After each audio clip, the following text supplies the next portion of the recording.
This is the lecture on healthcare and socialized medicine. What I'll be doing is covering 5 different subjects. First I'll do socialized medicine, then I'll do drugs, body parts, third, fourth, the breast milk controversy, and fifth, the question of inoculation. Should we force people to have inoculations against their will, and if so, under what conditions? So I want to start first with socialized medicine. What's going on with socialized medicine? It seems that we've learned either nothing or very little or maybe negative from what happened with the Soviet Union. You'd think once the Soviet Union went belly up and once Germany, the wall, the Berlin Wall fell, we would realize that socialism isn't really the way to go. Now, it's true, the socialists are always saying, well, it's nothing wrong with the system, it's just that they didn't have the right socialists in charge, which is hard to see because they had many different socialist experiments from North Korea to East Germany, East Europe, Soviet Union, African countries, Cuba, everywhere it's failed. And yet, the premise seems to be socialism failed, let's try socialism with medicine. It's hard to really understand the thinking of people. And it's not just that we have experimental evidence or experimental indications that socialism failed. We have good and sufficient reason to know why it fails, and that's the socialist calculation debate, the Mises part or the Austrian part, that without prices to indicate what's going on, we can't rationally plan. Hayek stresses information, which I think is less important. There are incentives, there's profit and loss. There are all sorts of reasons why whenever we try socialism, even in the post office it doesn't work, the motor vehicle bureau it doesn't work. And yet we want to entrust this system that has failed and failed again to something pretty important, healthcare. So it's very difficult to understand. And nor is it true that it only fails under commies. It fails here too. I mean, the post office, the motor vehicle bureau, places like that, the roads, human beings are human beings. The Russians weren't stupid. I mean, they had some real good chess grandmasters. They got to, the Yuri, whoever it was, got up to the moon. Now, he didn't get to the moon, but he was the first one to get up into space. And so, they're not totally dumb, and it's not that, we're smart and they're dumb and we can tolerate socialism, they can't. It's just that socialism doesn't work. Now, the objection is, well, healthcare is different. Medicine is the exception to the general rule. And I really don't buy that. I don't see that socialism is an exception. Yes, medicine is important, but so are other things: food, clothing, shelter. Now, here I'm really committing the fallacy that Adam Smith warned against, comparing all of diamonds and all of water. Right? When you compare all of diamonds and all of water, water is more valuable. The reason diamonds are more valuable is we do a marginal thing. But the way these people are doing it, I'm just sort of following them. For argument's sake, arguendo, suppose Adam Smith was wrong and we can forget about the marginal analysis just for a second. I hope Murray doesn't hear this because he'll say, no, you can't do that. But just comparing food, clothing, and shelter and medicine, medicine isn't the top one, or healthcare. Food, if we don't have food, we die in a couple of days. All of us. Whereas if we don't have medical care, most people in this room are 20 years old. You're not going to need any health care. It's just old duffers like myself that, well, I don't need it right now. But so food is more important than medicine. And if we should have, in other words, if you base it on the importance of the thing, whether you should have socialism or not, well, then we should have food socialism more than medical socialism. Clothing, well, we could have a nudist camp here, a nudist week, and we wouldn't need clothing. It's pretty warm. They just turn down the air conditioner, we'd be okay. So if you're going to have socialism based on the importance of the thing itself, well then clothing beats it, and shelter. I mean, it's raining out there. So I would say that if you had to do it strictly in that way, which again is a fallacy, healthcare only comes in fourth. So if you want to have socialism, Obama, let's have it for the big three first, and then we'll get to this, which is silly because, we don't favor socialism for anything. But I'm just trying to take their arguments and take their arguments to their logical conclusion and show that it doesn't work. Okay, now you're not supposed to make money off of people's needs. That's the next one. People come in, they're sick, and you capitalist exploiting pig, you're taking advantage of their needs. Well, but we take advantage of people's needs every time they go into a grocery store or a restaurant. The people don't go in a restaurant unless they're hungry, and the restaurant is taking advantage of their hunger. So based on that, we shouldn't have prices for any of the things that people have a need for. A more proper way to see it is, of course, you're taking advantage of their needs, and you're satisfying their needs, and what's so bloody wrong about that? The next one is, well, if we had socialized medicine, we could get around administrative costs. The cost of collecting healthcare and billing and stuff, but that goes for everything. I mean, these chairs here that you're sitting on have administrative costs. So, if administrative costs are the key, that are so onerous that we have to have government tax money and then give it away to people for free, well then nothing should be in the market. Everything should be socialist. Okay. I would say about healthcare, too important to leave to the market, that if you have to have government do things, and I'm a moderate, I'm not against government and everything, I'm kidding here. Well, sometimes I say, the government should exist and should have one function, and that is to compel everyone to read Man, Economy, and State. But apart from that, if you have to have government, let's have government for unimportant things like paper clips and rubber bands and toothpicks or something like that. They're going to screw it up, so you might as well screw that up rather than screw up something important. So the argument cuts against these guys that if it's important, somehow the government has to do it. No, if it's important, you have to leave it to free enterprise. Then we have the problem of moral hazard, where you take less care of yourself when it's given away for free. You don't worry so much if your house is fully insured for, say, fire than if it's not insured at all and there's a forest fire coming. If you're fully insured, you just sort of leave. If you're not insured at all, you try to stay and maybe keep the place watered or something like that. Well, you get a similar sort of a thing with healthcare. If it's going to be for free, then people aren't going to take care of themselves as well. They'll do more smoking, hang gliding, whatever it is that they'll do to put themselves at risk. But then we, the government, have to come after you and make sure that you don't do that because you'll screw up the system. So when you have socialized medicine, you have all sorts of implications for lack of freedom. Did you brush your teeth? Did you drink your milk? The government's going to come around and check on you. And it's okay for 3-year-olds, but we're supposedly adults here. Another problem is some 50% of expenses on medical care are used for the last 6 months of life under the socialized medicine system that we now have, and we have partially socialized medicine. Is this the way that we would do it if we were free to choose? Well, I'm not sure. I think maybe not. People wouldn't spend 50% of their medical services on the last 6 months of life when the life isn't that good and you're sort of on the way out. But they should be free to do that if they want. And then you have the opposite thing in Europe where they're, I don't know if it's true or not, but where there's smoke, there's fire maybe. They're accused of killing people in the last 6 months of life because, earlier than they need be killed in order to make savings because the expenses are so big.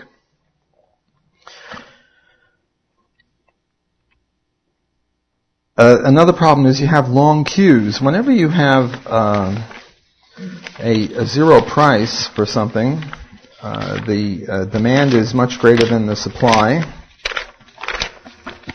And let's see if I can... here we go.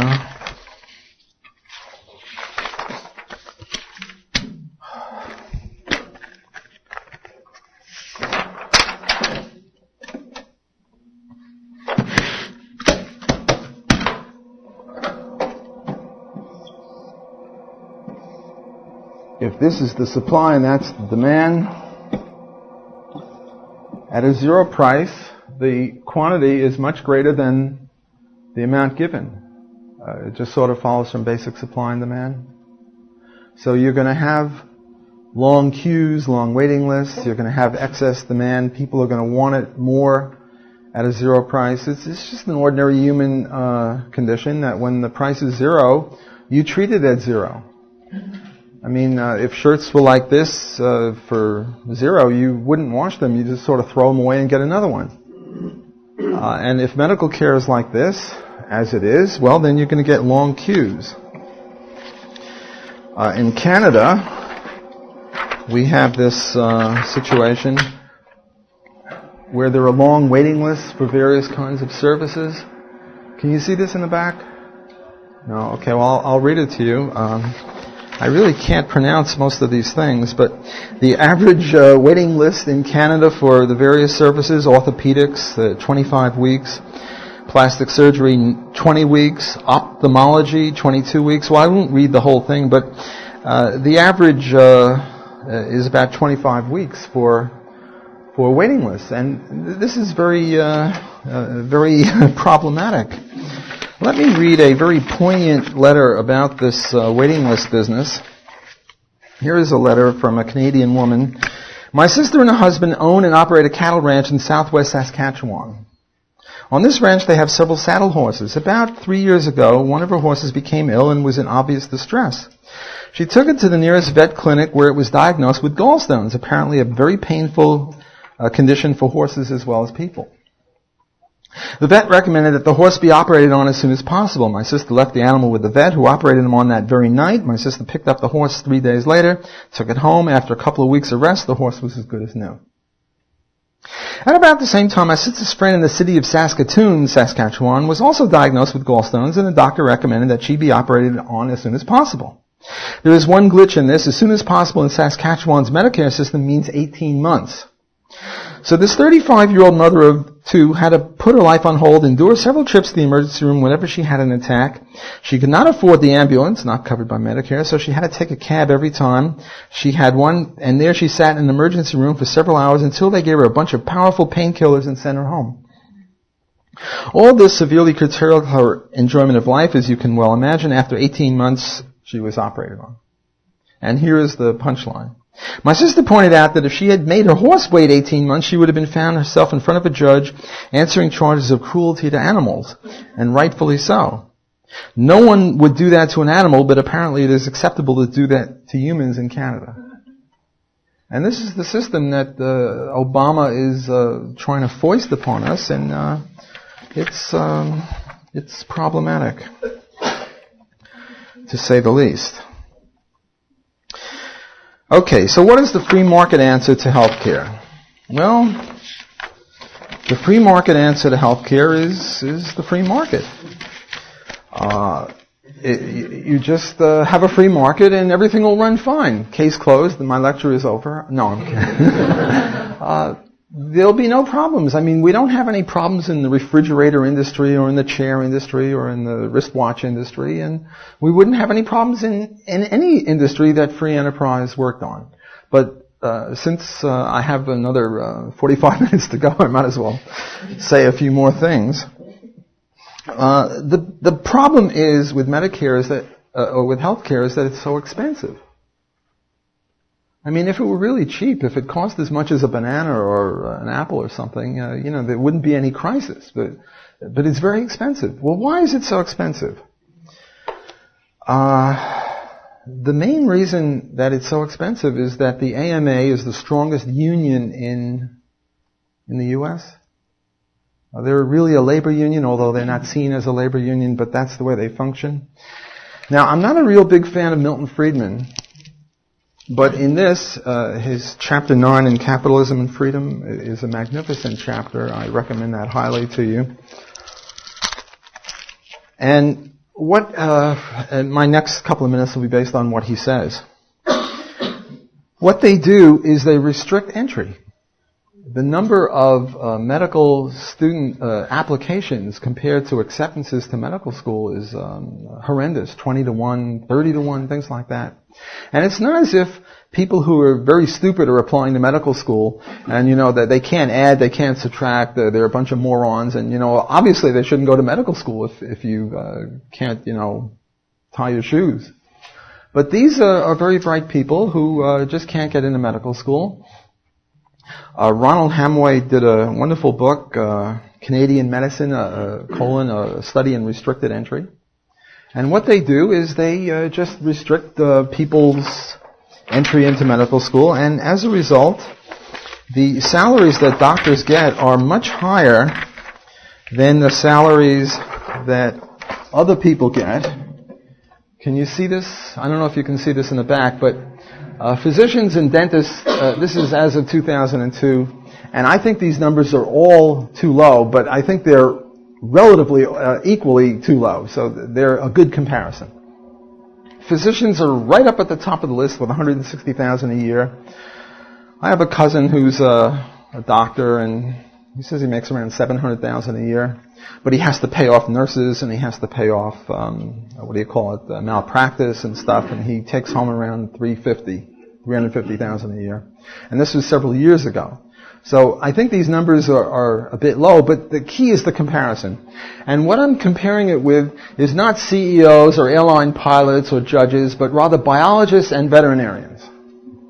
Why am I comparing with biologists and veterinarians? Because my theory is that if you're good enough to get a PhD in biology or to become a veterinarian, you're good enough to go to medical school and become a doctor.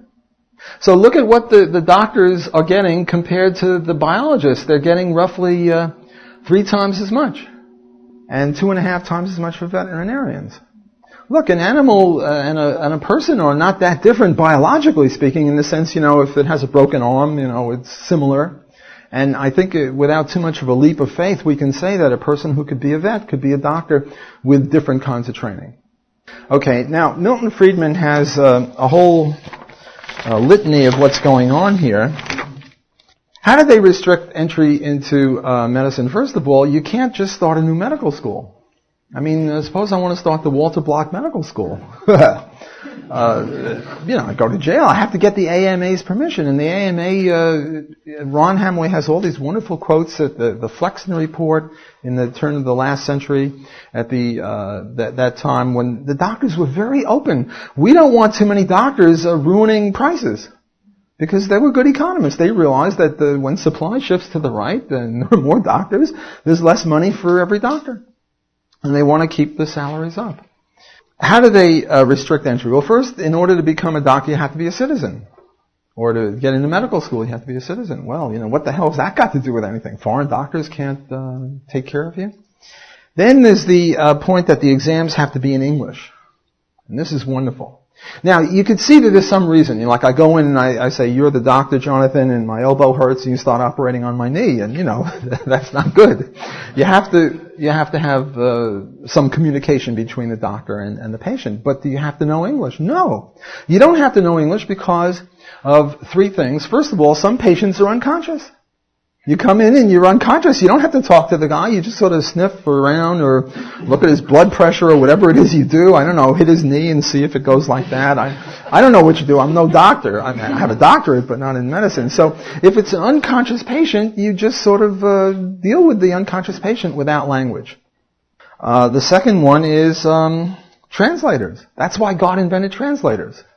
So that, now it'll cost a little bit more, but it should be up to people whether they want to have translators or not. Now, the point that Milton Friedman makes is that there were 2 epochs of mass immigration of people. Germany in 1933 to 1938, and Cuba in the 50s. And in both cases, in the German case, there were a lot of Jews who were emigrating from Germany. And the Jewish Vienna doctor at that time was supposedly the best doctor in the world. And the number of new medical entrances between 28 and 33, when there was not much immigration, and 33 and 38 was the same. Namely, hardly any of these Jewish doctors from Vienna were able to become doctors. Whereas there were people from Vienna who were immigrating to the U.S. in other fields, equally intelligent to doctors, physicists, chemists, mathematicians, economists, and they all got jobs. Whereas the Jewish doctors had to become cab drivers or something, or whatever else that they could do because they couldn't become doctors. And a similar thing happened with the immigration in Cuba, from Cuba to the United States. There was a big immigration, and it wasn't the poor people from Cuba, the boat people, that came later. This is very intelligent people from Cuba. And the physicists and the chemists and the veterinarians, and I'm not sure about the veterinarians, but the physicists and the chemists and the mathematicians and the economists from Cuba all got jobs, prestigious jobs in their field. The doctors from Cuba didn't. There was, when my kids were young, my son was friends with a Korean kid, and the Korean kid's father was a doctor, and the father was running, what do you call it, washing machine things or something. I mean, it was really pathetic. The guy was a doctor in Cuba. He could practice in Korea. He could practice in Korea, but he couldn't practice in Canada. Canada is the same thing as the United States in this regard. So what they do is they restrict entry, and when you restrict entry, the price is very high. I've got a lot to say, so I'm not going to take questions until the end. Okay, another problem with the present system is they run interns ragged, sometimes 24 hours in a row, 48 hours in a row. I don't know if this is still prevalent, but at least it was at one time, which shows that they don't have much care for the patient. I mean, if I were to stay up 48 hours, I would just sort of, I'm not worth much, and I assume it's the same thing for everyone. They block osteopathy and chiropractic and homeopathy. Nurse practitioners, they try to make sure that they do as little as possible so that the demand for their services is greater, which means fewer medical man-hours. They don't testify on malpractice against each other. There's this code of honor or whatever. I'll get to malpractice later. So as a result of these restrictions, their salaries are much higher.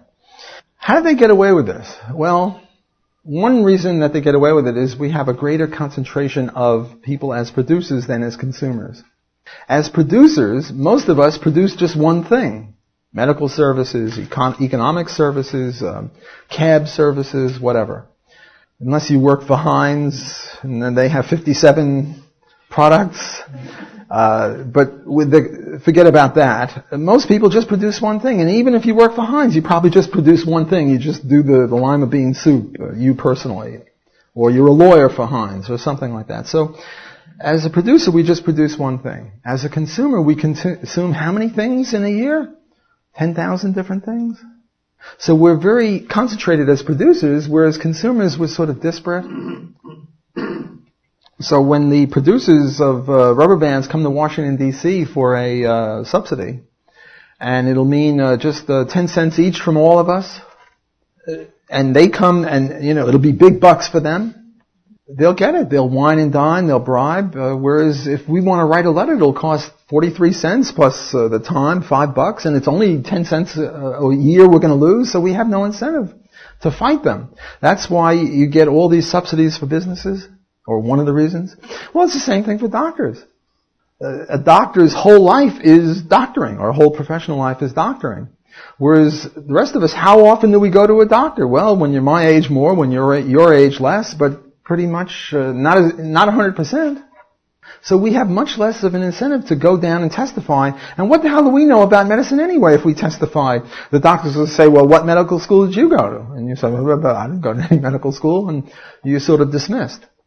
So that's why we have this problem. And, labor services is about 3/4 of the GDP. That's what labor gets. And it's roughly the same. I'm not saying doctors are the only labor force in healthcare, but they're a big part of it, and nurses are the other part, I guess, or orderlies.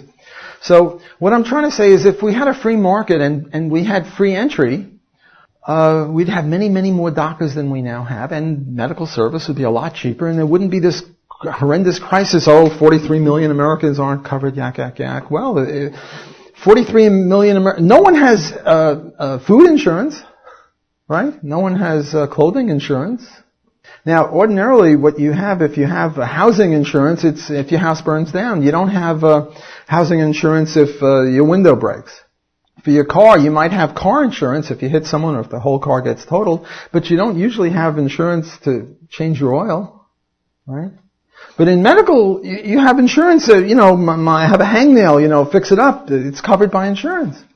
Probably, I predict, although you can never tell for sure, but I predict that if we had a free enterprise in medicine, it would only be for this horrendous thing that costs zillions of dollars, but not for an annual checkup that right now might cost $150, but under more reasonable economics might cost $15. Who's going to have an insurance for $15? Okay, now one objection to this is, before the injection, let me just talk about the butter and margarine thing. Early days when margarine first came out, it sort of looked grayish, yucky color. And the margarine people wanted to color it yellow so that people would buy it. And guess who was against the margarine people coloring margarine yellow? You people are way ahead of me. The butter interests. And they would say it's in the public interest. Which is obviously, you can see right through it. You can see that it's in their interest that the margarine people not compete with them. And one way to compete is to colorize it. Well, it's the same thing with doctors. It's not the public interest, it's their own personal interest. Okay, some objections. Jack the Ripper doctor. You come into his office and he chops your head off or something. Or whatever he does. What you do, the objection, if we don't have licensing under the AMA, the quality will fall apart and we'll have doctors who are incompetent. Well, what Milton Friedman says is that you don't have to have licensing. Licensing is if you don't pass the thing, you can't practice. You can have a thing called certification, which means that if you don't pass, you just can't call yourself a doctor, but you can call yourself a healthcare whatever or something else. And if people want to go to that, then they go to that. Take the case of thalidomide. Thalidomide was a wonderful drug for morning sickness. Women are coughing their guts out in the first 3 months of the first trimester of their pregnancies. They take thalidomide and they're not coughing. Unfortunately, you have birth defects. Now, the FDA, the German FDA approved of this stuff. The American FDA didn't disapprove of it, so it was used all around the world. Did the FDA go broke? Stupid question. None of these people go broke. The point is that if you had certification, if you had the Acme certification agency, and they certified a doctor who was not a good doctor, not only would the doctor not be practicing, but the Acme certification agency would now go broke. And you say, well, we can't have that. I mean, how about that one person that got maltreated? Well, look, perfection is denied us on this side of the Garden of Eden. There's always going to be mistakes. There are doctors who pass the licenses who are incompetent. A few, very few, happily. You're always going to have mistakes. That's why they put erasers on the back end of a pencil. The question is not will you have mistakes. The question is do you have an automatic weeding out system such that if you make mistakes, you lose out? Well, when the AMA or the FDA determines quality, if they make a mistake, they don't go broke. They don't get removed. Whereas if you had a certification agencies, and I don't mean certification agencies like Moody's and Standard & Poor and Fitch. Previously, I would have used that as an example, but we now know that they're in the league with the government, and that's why they didn't. That's why they were giving AAA ratings to these junk bonds or things that turned out to be junk bonds. But I'm talking about a real market agency where you're allowed to go broke, where Chrysler and Ford and GM and all those would go the way that Packard went. Namely, I'm saying if we had a free enterprise system, it would work much more rationally and reasonably.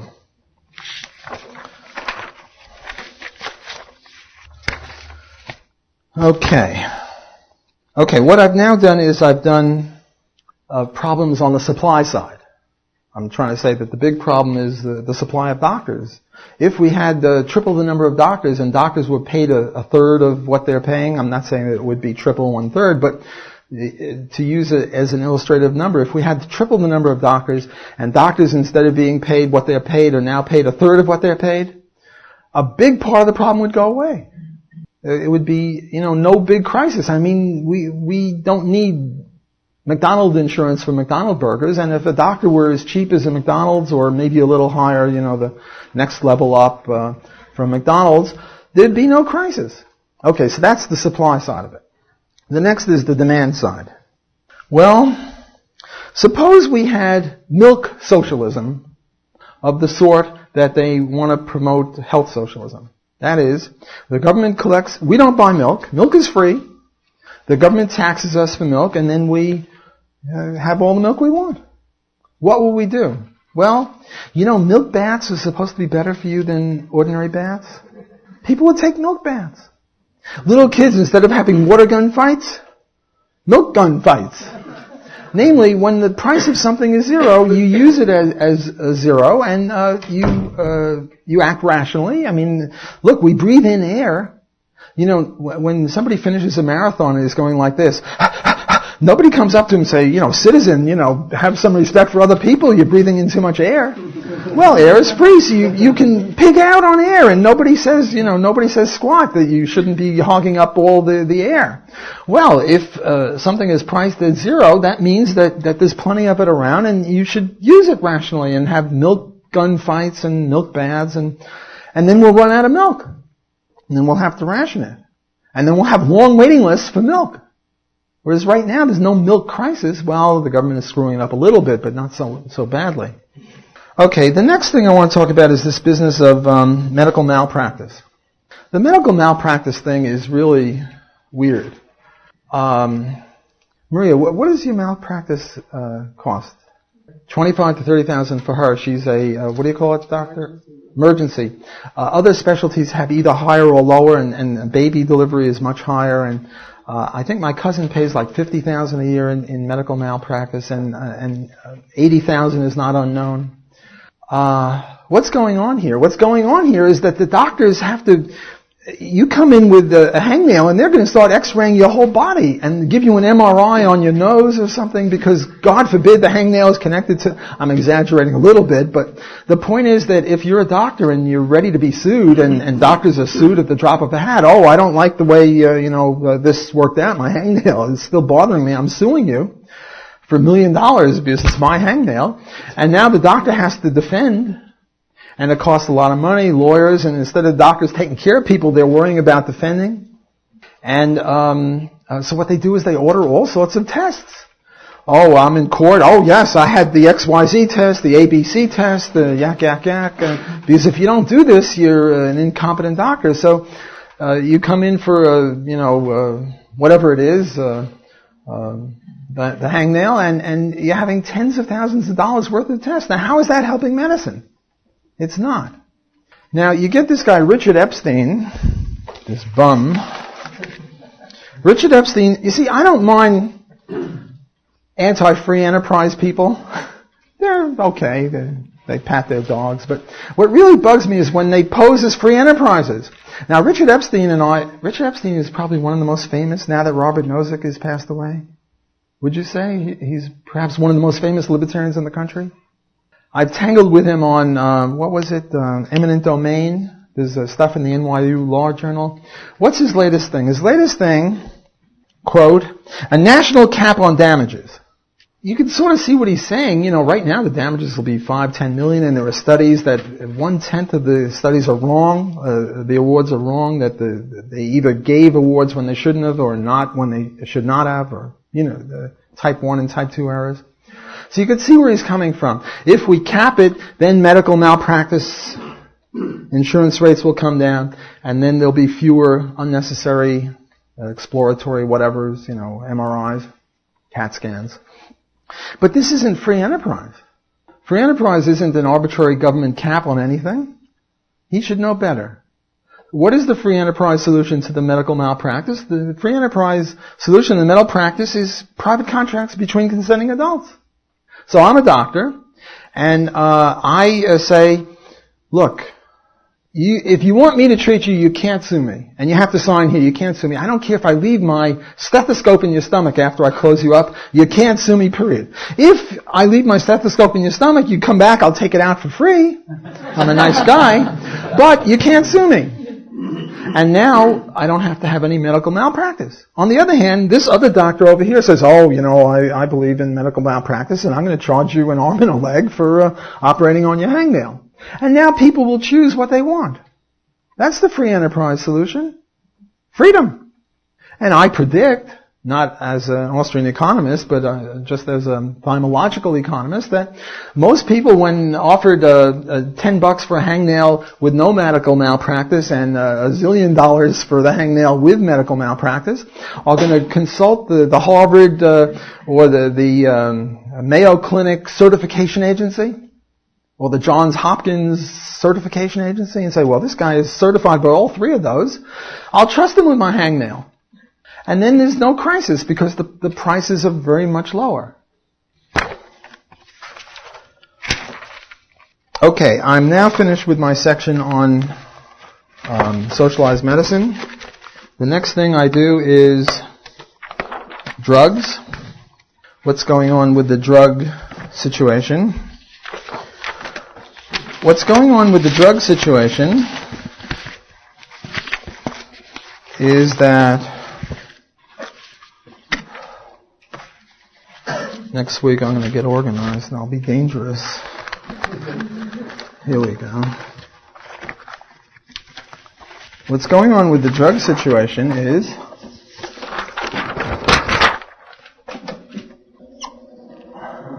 this is what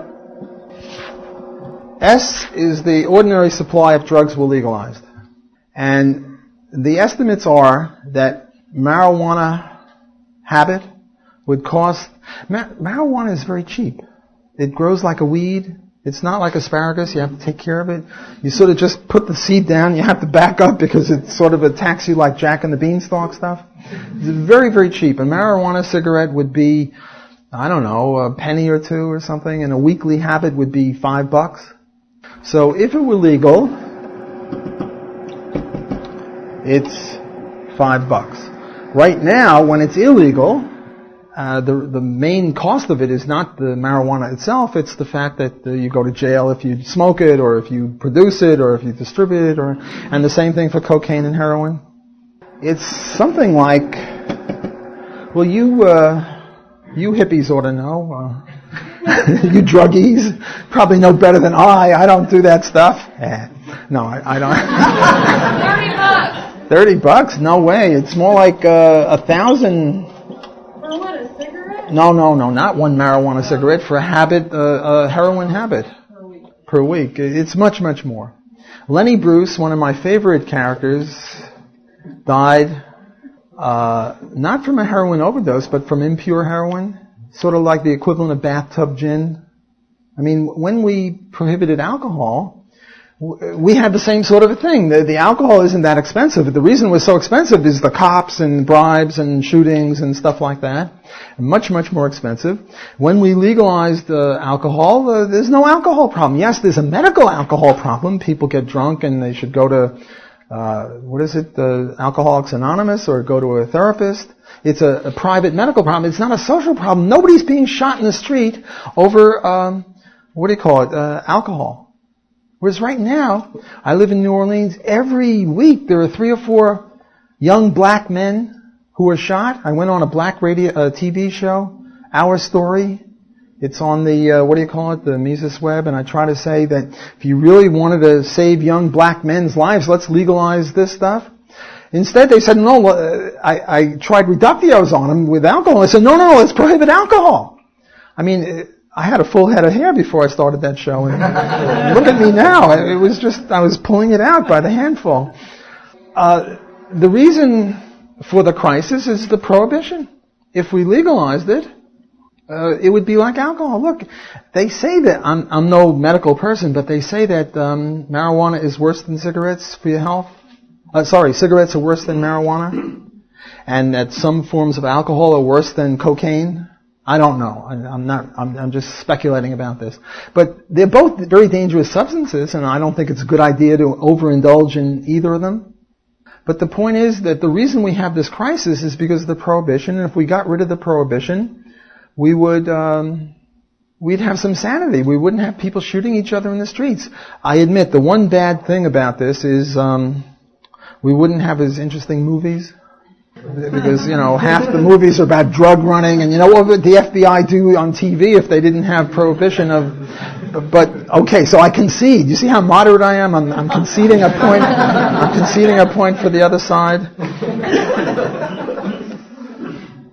So, the drug situation is that the free enterprise situation is that we should legalize drugs, and if we legalize drugs, the crisis would go away. We would, they say, well, if we legalized it, they'd be pushing it on the street corner or on the schoolyard. Well, that's what they do now. Because if they give it to you for free, then they can jack up the prices very high, right? Whereas who goes to the schoolyard and pushes alcohol? Nobody does. I mean, if we prohibited chocolate, we'd have the same problem. You'd have people killing each other over chocolate. And people going to the schoolyards, hey kid, you want some chocolate? You get hooked on chocolate and then you charge them an arm and a leg for chocolate. So it's got nothing to do with the substance, it's rather the prohibition. Okay, the next subject that I want to address is body parts. What's going on with body parts? How many of you people have signed on that little thingy such that if you die, they can come take your body parts? Raise your hands. Now there are about, 100 people in the room, and about 10 people have signed on. I'm trying to make a supply curve. So I now have a dot on my supply curve, namely 10 people have signed on at a zero price. Okay, now you 10 people roughly that just raised your hand, don't raise your hands anymore. How many of you would sign if I said I'll give you $100 for signing it? Now again, what this signing means that if you die in a motorcycle accident, you know what they call a motorcycle? Donor mobile. Why? Because young people ride motorcycles, and my body parts, they're falling apart. But you guys at age 22, you got some good body parts there, and we want them. So the signature means that if you die by accident, and we'll get into people grabbing your body parts, they have TV shows about that. If you die purely by accident, and my company, the Acme company, now owns your body. Okay, now I'm going to give you $100 to sign that thing that these people did for free. How many new people want to sign on? I got another 3 suckers. Okay, so now we have, say, 15 people. And this was 0, and this I said was $100. Okay, I'm now offering $1,000, and nobody who's raised his hand, raise your hand again. Now offering $1,000 to sign this. Look, after you're dead, you don't really need your body parts, and we can still bury the rest of you. We're just taking a kidney and a heart, and whatever else we think, blood, eyes maybe. But the rest of you goes in, and now you get $1,000 right now. You can go out and buy socialized medicine insurance. No, how many would now sign? Okay, I got another couple. And you see, you can see where I'm going with this, so don't hold out, waiting for the... Okay, so at $1,000, I've got maybe 25 people, so we have another point on the supply curve, and now I'm offering $10,000, which is serious moolah. Any more takers? Okay, I got another bunch of people. So what we have is a supply curve of offering body parts. Now there are 2 ways to get body parts. One is cadaverous body parts. When you die, we grab them, and if we can get to you within 5 minutes of your death, the body parts are still okay. The other one is, Larry White, a famous semi-Austrian economist, had a kidney problem. He's a little weak on fractional reserve banking, a little weak on this. He's horrible on socialist roads, but I didn't get to do my socialist road thing. But I've got a whole chapter on him in my book on socialist roads, or privatizing roads. He's pure evil on that. In any case, but he's a nice guy, he's a friend of mine. He's just a little weak on some things. He's sort of an Austrian economist. He had kidney failure. He had to go to a kidney dialysis machine every day for 2 or 3 hours, and it was not a pleasant experience. He asked his siblings if they were a match. They weren't. He got a first cousin, got a kidney into him, and now he's walking around. He has to take a few pills, and he can't, get into the ring for 10 rounds of boxing. But he's fine. He's giving lectures on whatever. He's a professor now. He's leaving UMSL and he's going to Mason. Yeah, he's got a life. Whereas before, if you're spending 5-6 hours a day on a kidney dialysis machine, you don't have much of a life. There was this guy Mourning, I forget his first name, a basketball player. Alonzo Mourning, who also had a kidney that he needed. We have 2 kidneys. We only need one. So if your cousin or your brother can give you one, they can still survive, and now you've got a life. The economics of it are that there are, just with kidneys, there are 80,000 people a year who need kidneys. And this is just kidneys. We're not talking blood. We're not talking about eyes. We're not talking about other body parts that could be used. And only 20,000 kidneys because, remember the supply curve that we just did? We're restricted to a zero price. It's illegal to offer a price. There was some guy whose 4-year-old son needed a liver, and he put an ad in the paper, I'll pay $1 million for a liver. And you know what happened to him?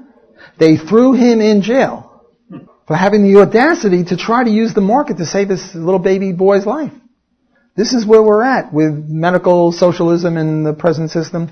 This is how far removed we are from the free enterprise system. Under the free enterprise system, you would have, this demand curve should be a lot more inelastic. I should draw it something like this. And here's the 80,000, and pretty much everyone would have a kidney. Because if the price weren't high enough, if there were still some people that needed kidneys that didn't get them, the price would go higher until you people would sign these things. But no, it's impermissible to use such a low, disgusting thing as a free enterprise system for an important issue like body transfers, body part transfers. Okay, now there is this argument, well, if we legalized it, we would have people coming and grabbing up body parts. The argument, and this is another TV motif. By the way, if we legalized it, we'd also ruin TVs because a lot of the medical shows are centered on, will the little girl get her heart? And this guy who's dying, and there's a race through the streets, and the way they do it now is really despicable. They do it on the basis of, do you smoke? If you smoke, you're not getting a body part. And if you're of a certain age, you don't get it, no matter how rich you are. Even if you're Bill Gates, if you're the wrong age, you're not getting one. Although there was this case of some very rich man who put his name on the list of 100 different places, and you have to go to each of them, but he was rich enough to go to them, so you can sort of get around it a little bit, but money doesn't help. And what's the point of getting rich if you can't get things like this? Okay, so the argument is that if we went to point A, namely the free market point, people would grab your bodies. I remember seeing on one of the shows that somebody, grabbed somebody. I grab David and I knock him out and I grab his kidney and I run away. And I leave him on a park bench bleeding. Well, it could happen. It could happen. This price, I don't know what the price would be, but the point is that right now, it's more danger of happening now based on supply and demand analysis than right now, than under a free market system. You see, under a free market system, the price would be A. But at present, what is the free market price or the black market price? It's B.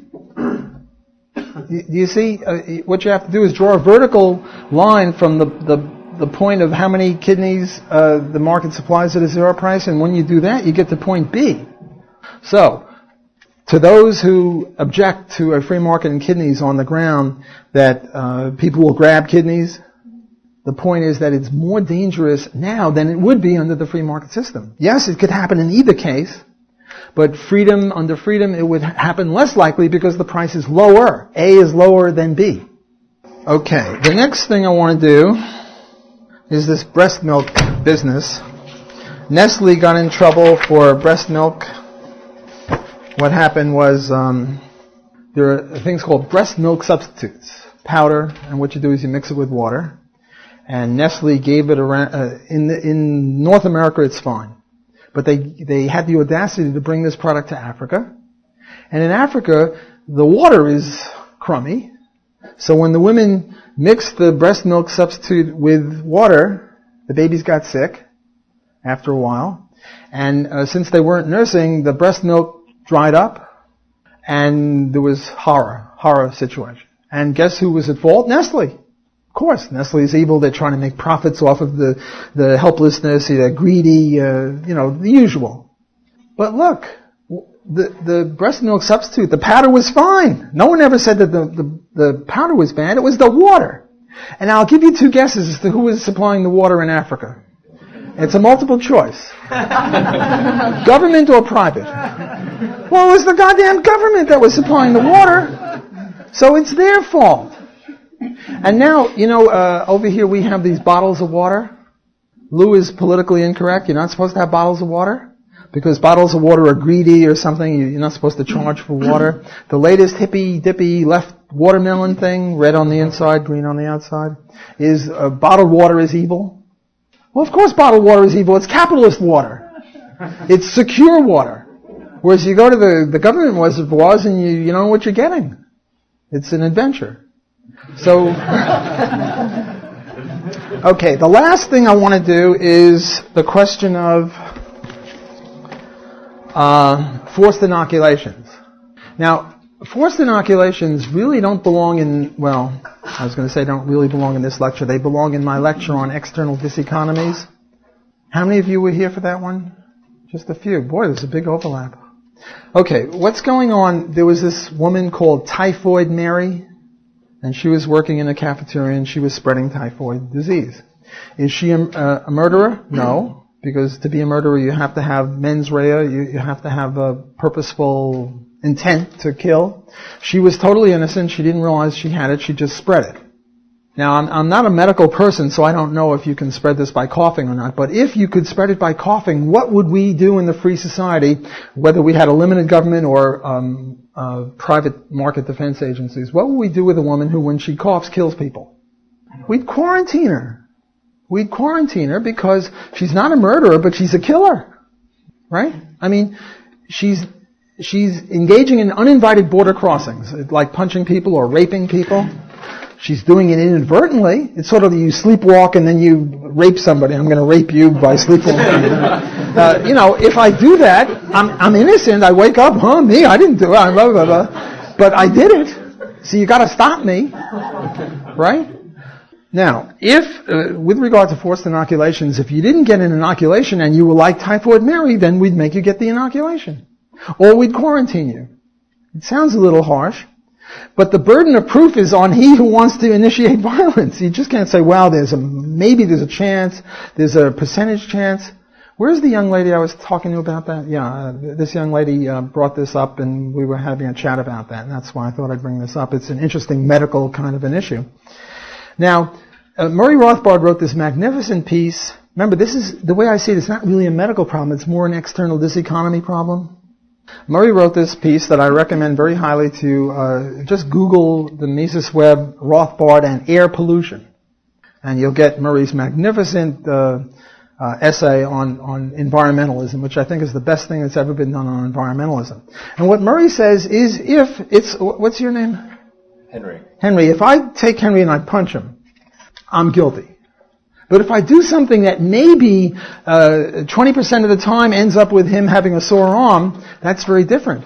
You can't use violence against me for that, because look, right now the age sex cohort that is guilty for most crimes are males aged 13 and 19.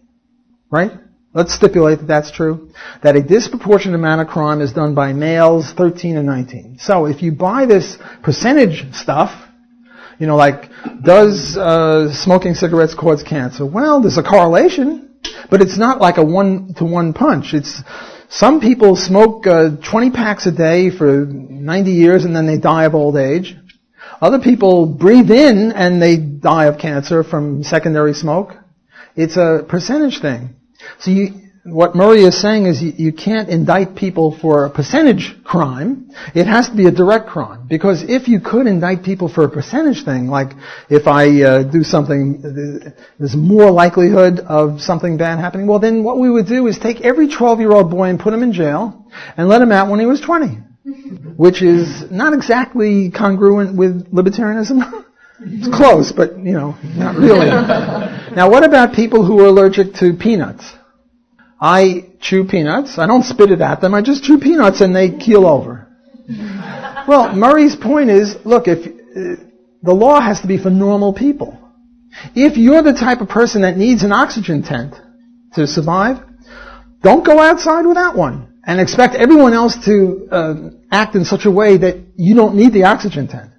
In other words, if you have special needs of this sort, peanuts, oxygen, whatever, the burden is on you to, care for yourself. You can't stop me from eating peanuts because eating peanuts is not per se an uninvited border crossing for normal people. I breathe out carbon dioxide and you breathe it in. You need an oxygen tent and, too bad. Okay, that's my presentation. Thank you. We still have a few minutes for questions. The guy in the blue. I was having a debate with a friend on healthcare. You stated this fact that 95% of all cancer drugs... 95% of all what? Cancer drugs. Cancer drugs were subsidized by the government. I don't know if that's a fact, but he was like, well, that means government, we have to have a smarter government that we can't afford since they have already done all this innovation for cancer drugs. Well, look, the people like Richard Epstein, socialists like him, are always trying to tinker and fix this and that, and they're not radical in saying, let's have a free market. Young lady over here, you had a hand up? No? Brown top? Yeah. Earlier, yeah. So when you were talking about the doctors who had only been in the... Can you help me out on this, Maria? No, if they come here, they have to do a whole residency program, start from zero. Oh, really? And they have decided to do that. Oh, okay. They don't just come in here and get a license. And you don't just get a United States license. Every single state makes you go through hoops. You get a license in that state, and it's different amounts of money.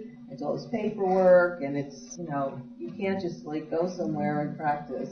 This cousin of mine that I'm mentioning, the first year he applied to medical school, he applied to 20 of them, and they all turned him down. The second year, he applied to every medical school in the country, several hundred. They all turned him down. The third year, he went off to Italy, and he got his degree. And then he came back, and they wouldn't let him practice, and he had to hire lawyers, and it took 2 or 3 years for him to be able to do it. So the restriction on entry isn't perfect. You can get through if you really go berserk by doing your residency over or by suing the bejesus out of them. But it is a restriction a very serious restriction on entry. The guy in the way in the back. I'm just why the government has a deal. Well, in the early days of antitrust, they would go against unions.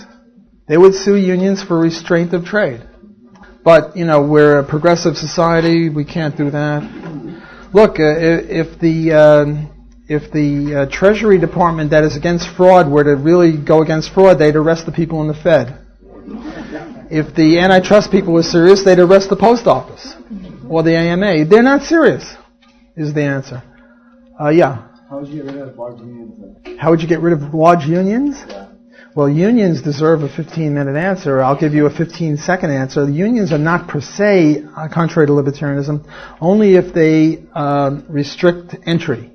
But you can have a voluntary association that engages in a mass quit and doesn't try to preclude scabs from getting in. That would be legitimate. I once did a little research to see if there were any free market unions, and I came across this thing called CLAC, C-L-A-C, Canadian Labour Association of Canada, which was a religious one, a religious-oriented one. And I said, well, would you beat up scabs? Oh, no, turn the other cheek. I said, well, what do you think about Canadian labour legislation? Oh, we're in favour of it, to force the employer to deal with them.